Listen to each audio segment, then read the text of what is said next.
Hello everyone, my name is Sunita Kaler. इस video में मैं आपको सामाजिक प्रक्रियाओं के बारे में समझाऊंगी। सबसे पहले सामाजिक प्रक्रियाएं क्या होती है। मनुष्य की आवश्यकताएं इतनी अधिक होती हैं कि वह कभी भी पूरी तरह से स्वावलंबी नहीं हो सकता।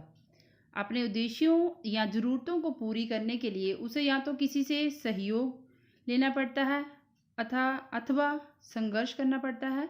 समाज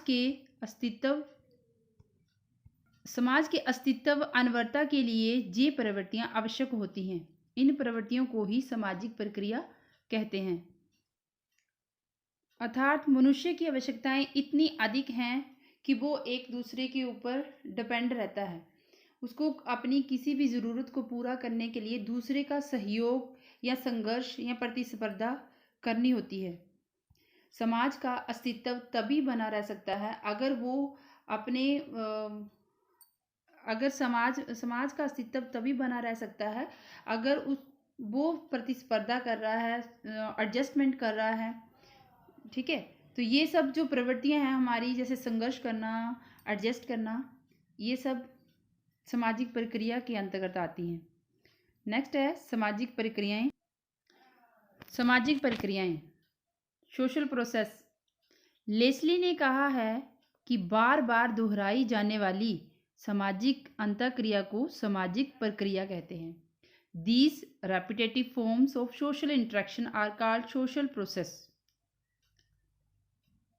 लेस्ली ने ये कहा है कि जो हम इंट्रैक्शन करते हैं, बार बार हम एक दूसरे से जो हमारी इंट्रैक्शन होती है, वही इंट्रैक्शन बार बार जब होता है उसको जब हमारी इंट्रैक्शन होती है तो उसको हम अंतःक्रिया कहते हैं।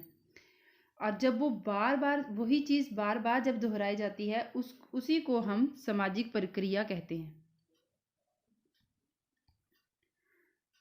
गिलिन ने समाज के दो पक्ष बताए हैं। एक है संरचनात्मक पक्ष और दूसरा प्रकार्यात्मक पक्ष। संरचनात्मक पक्ष का तात्पर्य सामाजिक ढांचे से है, जैसे परिवार, जाति, नातेदारी आदि। और वहीं प्रकार्यात्मक पक्ष का तात्पर्य संरचनात्मक पक्ष के कार्यों और परिणामों से है। अतः यह कहा जा सकता है कि समाज का प्रकार्यात्मक पक्ष समाज का क्रियाशील पक्ष है। सामाजिक प्रक्रियाएं इसी प्रकार्यात्मक पक्ष का अध्ययन है, न कि सामाजिक परिवर्तन का अध्ययन है। तो फ्रेंड्स, यहाँ संरचनात्मक पक्ष का तात्पर्य है कि इकाई है परिवार हमारी एक संरचना है। परिवार में जो फैमिली मेंबर हैं वो जो फंक्शन करते हैं, जो अपनी क्रिया में लगे हुए हैं, उसी को हम प्रकार्यात्मक पक्ष कहते हैं। जो ढांचा है, जो एक फैमिली है, वो एक संरचना है। फैमिली एक संरचना है, लेकिन जो अपना कार्य अपने स्टेटस के अकॉर्डिंग, अपने रोल के अकॉर्डिंग जो कार्य करते हैं उसको हम फंक्शन कहते हैं। और उसी फंक्शन को हम समाज का क्रियाशील पक्ष मानते हैं। और वही जो क्रियाशील पक्ष है, बस उसी का ही हम सामाजिक प्रक्रिया कहते हैं।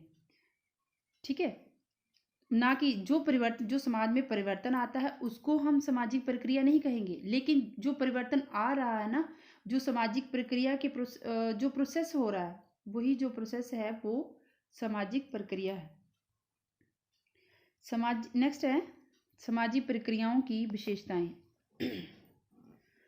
फर्स्ट इज सामाजिक प्रक्रियाएं विभिन्न घटनाओं के क्रम को दर्शाती हैं। एक सामाजिक घटना सामाजिक प्रक्रिया का निर्माण नहीं कर सकती। कहने का तात्पर्य है कि अगर कोई घटना घट जाती है, कोई घटना होती है, सपोज रास्ते में जैसे कोई एक्सीडेंट हो जाता है, वो एक इमीडिएटली एक घटना है, वो सिर्फ एक घटना है, उसमें कोई प्रोसेस फॉलो नहीं हुआ। लेकिन जो हम जिसमें कोई प्रोसेस होता है, जैसे कि कोई दो साइकिल वाले आमने सामने से आ रहे हैं, वो आपस में अगर टकराते हैं, जब वो टकराते हैं एक दूसरे को जहाँ गाली गलौज करते हैं, जहाँ कुछ कहते हैं, वो उनकी इंट्रैक्शन हुई, सामाजिक क्रिया हुई। लेकिन फिर वही उस समय फिर वो वैसी ही थोड़ी सी उनमें अनबन रहती है, फिर वो दोबारा कहीं किसी प्लेस पे मिलते हैं, फिर उनमें फिर उसी बात को लेके उनमें फिर से इंटरेक्शन होती है। तो वो जो चीज़ है जब वो बार बार हो रही है, फिर उस चीज़ का ज़्यादा बहुत ज़्यादा बवाल बना लेते हैं, उसी को हम सामाजिक क्रिया कहते हैं, सामाजिक प्रक्रिया कहते हैं। नेक्स्ट है, सामाजिक क्रिया प्रक्रिया में अंतःक्रिया की पुनरावृत्ति होती है। तो फ्रेंड्स, जो सामाजिक क्रिया है, जो हमारी अंतःक्रिया, जब हम कोई इंटरेक्शन जब हमारी इंटरेक्शन होती है किसी से, वही चीज़ जब हम फिर से उस इंसान से फिर से दूसरी बार मिलते हैं, तो फिर से हमारी इंटरेक्शन होती है, वो जो प्रोसेस है उसको हम सामाजिक क्रिया प्रक्रिया कहते हैं। और वो जो बार बार रिपीटेटिव हो रही है उसको पुनरावृत्ति, जो सामाजिक क्रिया है उसकी पुनरावृत्ति होती है। सामाजिक प्रक्रिया के अंतर्गत विभिन्न घटनाओं में निरंतरता पाई जाती है। कहने का अर्थ है कि जो सामाजिक प्रक्रिया है उसमें अलग अलग घटना में कॉन्टिन्यूटी पाई जाती है। हम उसी को सामाजिक प्रक्रिया में रखेंगे, वही वही सेम पर्सन वैसी ही जैसे इंटरेक्शन पहले हो रही थी उसके बाद फिर से हो रही है, वो जो प्रोसेस है वो फिर आगे आगे चलता रह रहा है, उसको हम सामाजिक प्रक्रिया कहेंगे। सामाजिक अंतःक्रिया सामाजिक प्रक्रिया की आधारभूत इकाई है। इसलिए जो तत्व सामाजिक अंतःक्रिया के लिए आवश्यक हैं वे सामाजिक प्रक्रिया के लिए भी आवश्यक हैं।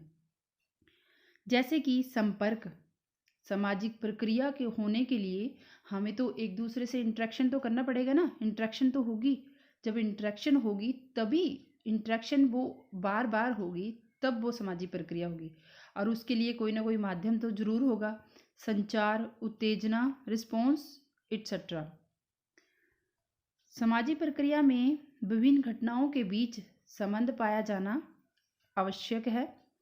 प्रतिस्पर्धा, संघर्ष, सहयोग दूसरे से अंतर्संबंधित हैं। सामाजिक प्रक्रिया एक परिमाणात्मक प्रक्रिया है। कहने का मतलब ये है कि जो सामाजिक प्रक्रिया है वो अंतःक्रिया का परिणाम है। वो जो जब बार बार रिपीटेटिव होती है तो वो एक पहली इंटरेक्शन का परिणाम है। सामाजिक प्रक्रिया विशिष्ट परिणामों को जन्म देती है। सामाजिक परिवर्तन मात्र इसका परिणामात्मक पक्ष हो सकता है। सामाजिक प्रक्रियाएं समाज के प्रकार्यात्मक पक्ष का अध्ययन है। यह सामाजिक परिवर्तन नहीं, इसका एक परिणाम हो सकता है। सामाजिक परिवर्तन सामाजिक संरचना में परिवर्तन को दर्शाता है, जबकि सामाजिक प्रक्रियाओं के कारण आवश्यक नहीं कि सामाजिक संरचना में परिवर्तन आए ही। कहने का तात्पर्य ये है कि जो हमारी जो सामाजिक संरचना है उसमें जो अगर सामाजिक प्रक्रिया हो रही है उसमें परिवर्तन तो आ रहा है, लेकिन ये ज़रूरी नहीं है कि जो हमारा ढांचा है वो ही बदल जाए।